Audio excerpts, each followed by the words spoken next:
Don't Okay, what do we do next? You don't put the shoe. Put your feet right here. I'm gonna go. With the shoe. Okay, put this over here. Okay, can you brush for me? It depends upon the student's experience with brushing. You know, what did they come in with? How much assistance do they need now? Were they brushing their teeth before they came? And then we work with them based on what skills they bring with them when they first enroll. Mm-hmm. So we allow with all the students to initiate brushing to begin with, to show us what they can do. Mm-hmm. And then from there, then we step on our assistance and what they call graduated guidance. And that's independent, verbal, gestural, physical, active hand over hand, passive hand over hand, and staff brushing teeth for a dependent student. Mm-hmm. But what I do is I'll do a little 1, 2, 3, 4, 5. 1, 2, 3, 4, 5. Let's go a little slower. Good over here. 1, 2, 3. It gives them an idea too of time spent per section or quadrant of their teeth. So if they know that they can count 1, 2, 3, 4, 5, then they can get a number of strokes in there. Between 5 to 10 is what we like to see. And it gets them into that mode. If I can count to myself or have somebody count with me, then I know I'm getting the appropriate amount of time spent for brushing each area. That's why we do the counting. Hi, Sue. Hi, Brandon. Got your toothbrush and your toothpaste? Are you ready? I'm ready. Okay, let's go. Oop, let's pick that up. Okay, now we put a paste on. Mm-hmm. And that we're fortunate here to have that extra added staff, or that one-to-one staff if needed, per student, so that the direct care that they need with toothbrushing is there for them. So they get their teeth brushed 3 times a day here. So because we're a residential facility, that's after breakfast, lunch, and dinner. So we graduate our guidance and our assistance. So we allow that student to initiate the toothbrushing to begin with, and then we step in our assistance as it's needed. Good job on the outers. Okay. Did you get those insides on the bottom? You're going to do all of your outsides.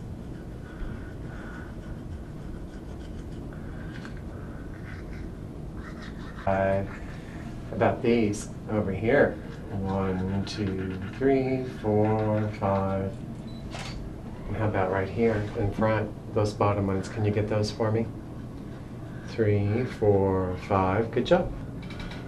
1, 2, 3, 4, 5. Good. And over here, the insides. 1, 2, 3, 4, 5. Good job. Okay. How about those front teeth? Yes. Good job on brushing those. And on the sides up here? Okay. How about the sides over here on the upper? Good job. You know, first off, we just introduce them to toothbrush and toothpaste. You know, let them brush what they will brush. You know, if they'll only do the flats or the outsides, then we have them do that. And then we just hand over hand, then we go back over.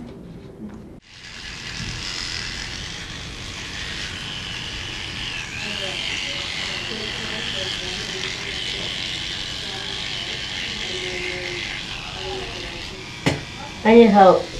Ready? Yeah. 1, 2, 3, 4, 5. 1, 2, 3, 4, 5. 1, 2, 3, 4, 5. And the insides. 1, 2, 3, 4, 5. And those lower front teeth. 4, 5. Let's go up. Is it okay? With some, like, they would prefer to have a little break in between, or if it's too stimulating and too much of an overload to get all of your quadrants done on the bottom particularly, I give them a little break, and then they'll brush like top, bottom, inner surfaces, give them a break, come back over, do the front bottoms, give them a little break. With some students that works really well.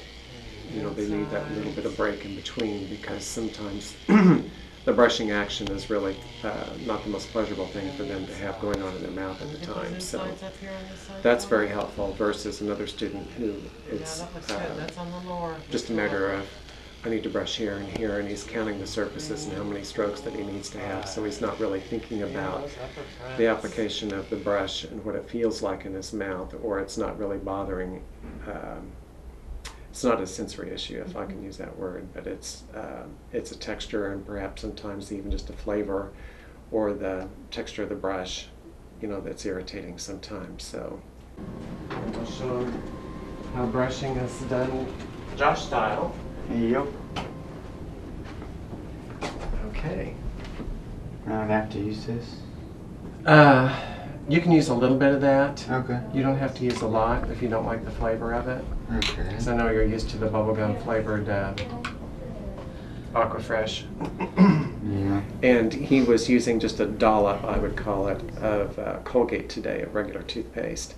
So I was making sure that he understood it wasn't the amount of toothpaste that you're using, it's actually the scrubbing action of how you brush that's important. If that's tolerable for you, yes, because the important thing is we get in there and scrub our teeth. He knows that his bubblegum flavor has been ordered, of course, and this is just a little substitute in the next day or so that before we get it for him. So he was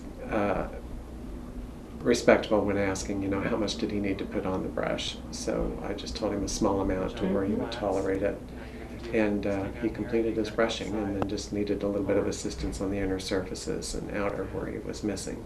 You know, some students need a picture of all quadrants, and then you're talking about 16 different surfaces. So depending on how much they're comprehending, that they're visually able to intake that information, process it, and see step by step how that works. Maybe they need a gestural prompt for each quadrant of the mouth. Maybe they just need 1 or 2 gestural prompts because they understand the process and how it works and what we're expecting of them. But there are visual aids, and they do use them both at home and classroom. Hi, Errol. How about over a What are we doing, buddy? Thank you. Great. I'll do another. How are we doing? Hey. Okay. Turn on the water. Get your toothbrush back. Errol has a power-assisted brush too.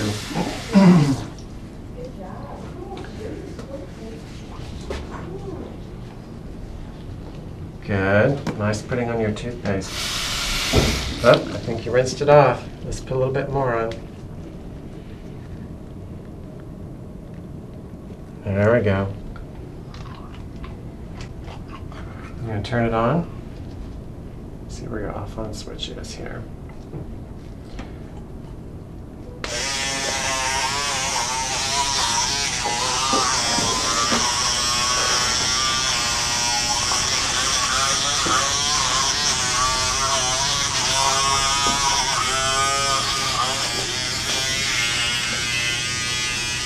Let me help. 1, 2, 3, 4, 5.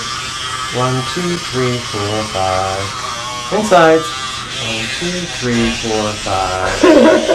1, 2, 3, 4, 5. We get those backlinks. Well, some students will actually work well with a vibrating toothbrush, and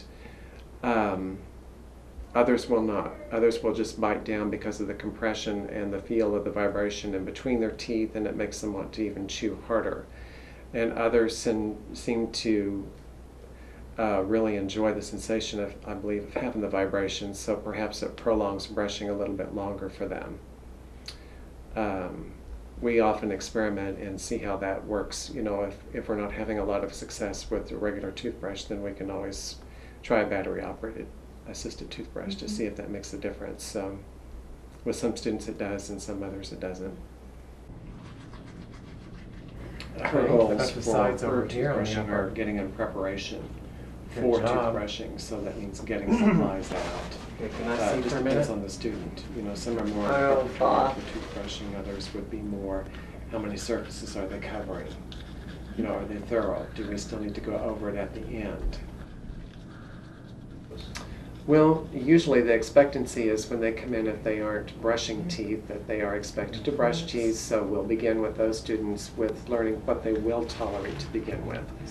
So it may be just as simple as, well, maybe all I'll tolerate is getting my brush and putting the paste on it, but you're gonna have to work as staff the rest of the way with me. So then we add our assistance and guidance based on what their skill level is. And for students that are really resistant to brushing, then we would step in and do as much as we can hand over hand with them and get them used to the idea that yes, you still have to brush teeth, even though that it's not a preferable choice that you would like, but we all need to do this. And we would work with them hand over hand, and then hopefully, which most of our students will, they'll start brushing at least one area, and then we build from there.